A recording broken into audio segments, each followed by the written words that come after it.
गोडे सर, सोमनाथ गोडे सर, बालाजी कोळी सर, आपण मंचावरती यायचं आहे.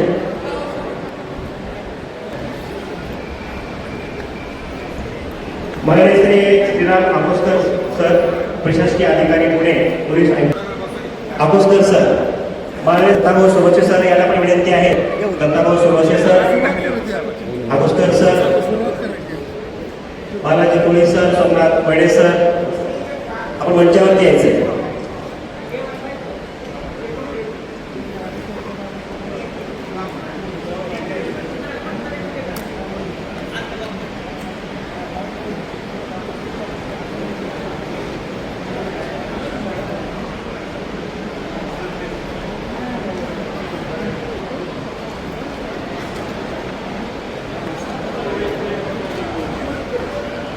मान्य श्री गानबा गोडे साहेब, पोलीस अधीक्षक शिवाजीवृत्त नागपूर यांना विनंती आहे की आपण मंचावरती यायचं आहे.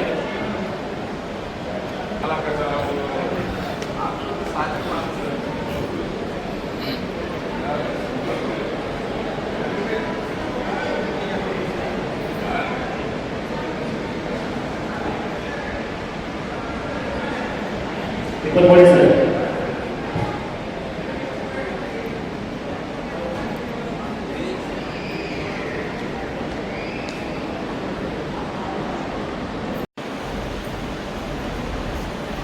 आद्य क्रांतिकारक राघोजी भांगरे, भगवान बिरसा मुंडा, छत्रपती शिवाजी महाराज, डॉक्टर बाबासाहेब आंबेडकर, व्यासपीठावर उपस्थित माझे मित्र, मार्गदर्शक माननीय चंद्रहास नरवणे साहेब, माझे खांद्याला खांदा लावून काम करणारे मित्र, नुकतेच आता पुन्हा डबल निवडून आलेले गोडे सर, तसेच बाकीचे इतर मान्यवर आहे, मी सगळ्यांची नावं घेत नाही, आणि उपस्थित तमाम महाराष्ट्रातून आलेले माझे जमात बांधव, तुम्हाला सर्वांना मानाचा जय वाल्मिकी, जय आदिवासी, जय जोहार.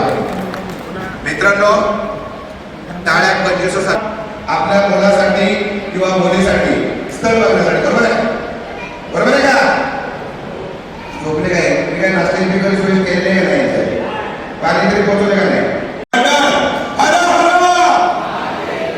कसं आपल्याला न्याय मिळणार आहे? आपला आवाजच बाहेर जात नाही आहे. हे बघा, तुम्हाला पुढचा कार्यक्रम करायचा आहे का? इथे एकदा बसणार द्या. पुढचा कार्यक्रम तुमचाच आहे. आम्ही जास्त वेळ घेणार नाही, मुद्द्याच बोलणार आहे. कारण आता चळवळ, उपोषण, मोर्चे, मला वाटतं तुम्ही सगळं व्हॉट्सअपच्या आणि इंस्टाग्रामच्या सगळ्या माध्यमातून आपण बघतच आहात. त्यामुळे त्याच्यावरती जास्त वेळ न घेता तुम्हाला 1-2 मिनिटात मार्गदर्शन करतो. मित्रांनो, आपण 1-2-4 आंदोलनं केलेली आहेत. आता खरं तर हा इथं आपले जे आयोजक आहेत त्यांनी अगोदर सांगितलंय की बाबा आपण बोलताना जो कार्यक्रम त्याच्यावर बोला, बरोबर का? पण जे चळवळ करतात त्यांना इथं माईक भेटला की त्यांना वळवळ करावं लागतंय, आणि जे आपण करतो ते थोडं चालावं लागतं. त्यामुळे खास बाकीची कामं ठेवून म्हणलं आपले जमात बांधव कमीत कमी इथं तरी जास्त संख्येने उपस्थित राहतील.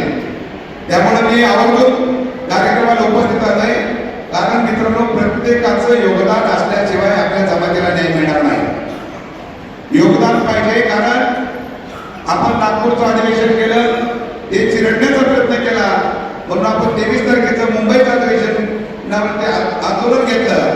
पण तिथे एवढे जोडपे करून ठेवले आहेत, म्हणून चंद्रहास नरवणे आपल्याला कल्पना आहे, तिथं 8 तासाची ड्युटी केल्यासारखं आंदोलन करायचं. आंदोलन असं नसतं.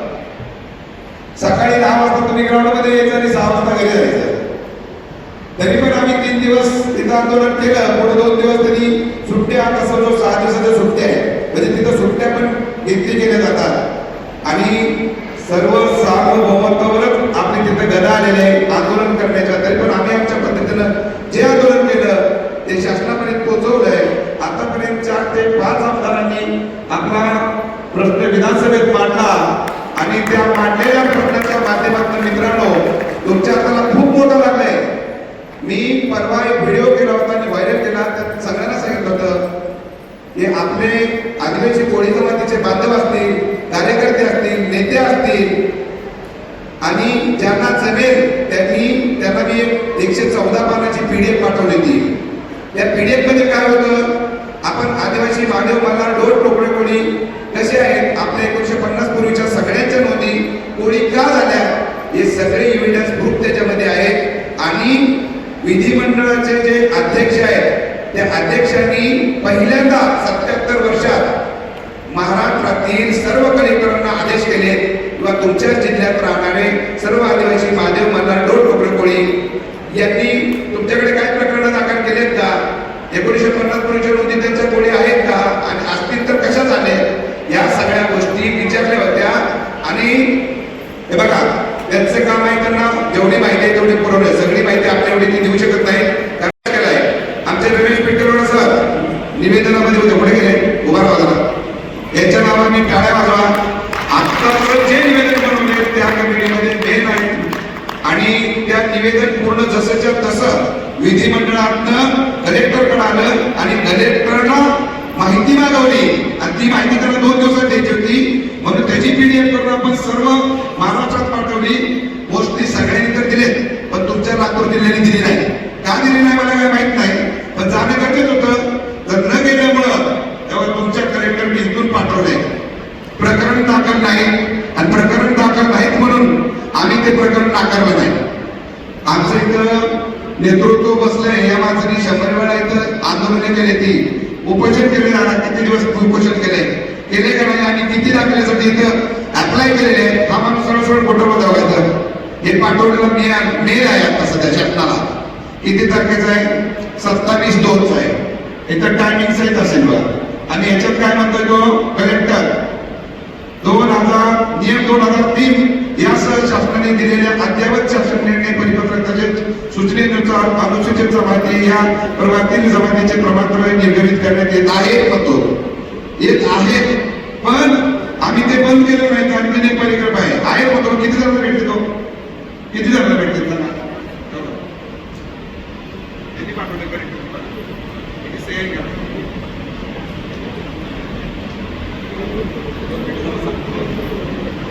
हे देणं गरजेचं होतं. ते दिलं असतं तर याच्याकडे पाठीमागे न शोधता आपल्या पुढच्यापर्यंत गेले असते तरी सुद्धा काय हरकत नाही. उद्या जरी दिले तर पुढच्या वेळी तरी त्याच्या कामाला येते, मी विनंती करतो. आता वधूवरांना शुभेच्छा देण्यासाठी बोलतो होता, हा विषय संपवतो. येथे आलेले नवतरुण माझे मित्र असतील, ज्यांचे लग्न जमणार आहे, बघायचा कार्यक्रम झालेला असेल नसेल, ओळखी होतील, परंतु इथं आलेल्या जी महिला आहेत त्या महिलांना माझी एक नम्रतेची विनंती आहे. जरी माझं काय बोलण्यात चुकलं तरी तुमचा भाऊ म्हणून मला माफ कराल, परंतु थोडं बोलतो. जी आई आपल्या मुलीच्या संसारात ढवळाढवळ करते, उगाच विनाकारण त्याला लगेच लग्न झालं, काय बोलते सासू, मग ते काय म्हणत होती का, हे असं बोलणं प्रत्येक घडीघडीचे तिचे अपडेट गेलं. मग हिच्या डोक्यात ती तसं बोलली, मग तू काय बसलीच, मग तू पण बोलायला पाहिजे होतं की हे असं बोललेलं नाही. मग ते कुटुंब एकत्र राहत नाही. आणि नवरदेवाच्या प्राणीला सांगतो, तुम्ही पण सासू म्हणून वागू नका. ते 4 दिवस सासू सुने जाता नाही, तुमचं 2 दिवस राहिला नाही जाता. ती लग्न झाले दुसऱ्या दिवशी म्हणतोय आई आम्ही मुंबईला चाललोय. त्यामुळं प्रत्येक सासूनं आईच्या भूमिकेत जायचंय आणि प्रत्येक सुनांनाही लेकीच्या भूमिकेत जायचंय. त्यामुळं संसार टिकेल, संसार वाढेल. आणि पुढे जरी लोक जरी म्हणत असतील की आताची पिढी बरी आहे, पुढची पिढी बेकार निघेल, पण संस्कार तुमच्याकडून पुढच्या पिढीला ट्रान्सफर होत असतात. तुमच्या घरात जे संस्कार आहेत तेच संस्कार पुढे जातात. त्यामुळे पुढे 10 जरी पिढ्या आल्या आणि तुमचे संसार जर व्यवस्थित असतील आणि तुमचे संस्कार व्यवस्थित असतील तर त्याला काही फरक पडणार नाही. तुमच्या घरातले संस्कार तसेच राहणार आहेत. आणि मुलाला पगार किती आहे, मुलगा काय करतो, मुंबईतच घर आहे का, असले आयटम पण काही करू नका. ज्यावेळी तुमच्या मुलाची पाणी येते बघायची सून, त्यावेळी तुमचं बी आवड होतं, लक्षात ठेवा. त्यामुळे मुलगीने पण एवढा विचार करता का नाही, मग तुमच्या मुलाच्या बाबतीत पण तुम्ही विचार करा. आता आपला मुलगा एखाद्या शेतात असला तर मग काय करायचं, त्याने लग्नच करायचं नाही का. त्यामुळं अपेक्षा ठेवा, पण अपेक्षा नाटेकर साहेबांच्या नावाप्रमाणे नेटके ठेवा. नाटेकर साहेबांनी खूप चांगला कार्यक्रम घडवून आणलाय. आणि हा वर्षाचा मेळावा घेतात. मला तर वाटतं 6 महिन्याला घेतो म्हणजे आम्हाला ते येता येईल इकडे बघायला बोलायला आणि लोकांच्या ओळखी वाढतील. खूप चांगली गोष्ट आहे. आपण खूप चांगला कार्यक्रम अरेंज केलेला आहे. त्याबद्दल नाट्यकार बंधूंचे खूप खूप अभिनंदन. आणि आपण सर्वजण उपस्थिती लावली, सर्व मंचावरील लोक आलात. मला थोड्या वेळ आपण सहन केलं, ऐकून घेतलं, त्याबद्दल आपले पण खूप खूप धन्यवाद. काही चुकीचं असलं तर माफी असावी. जय आदिवासी, जय जोहार, जय सेवा.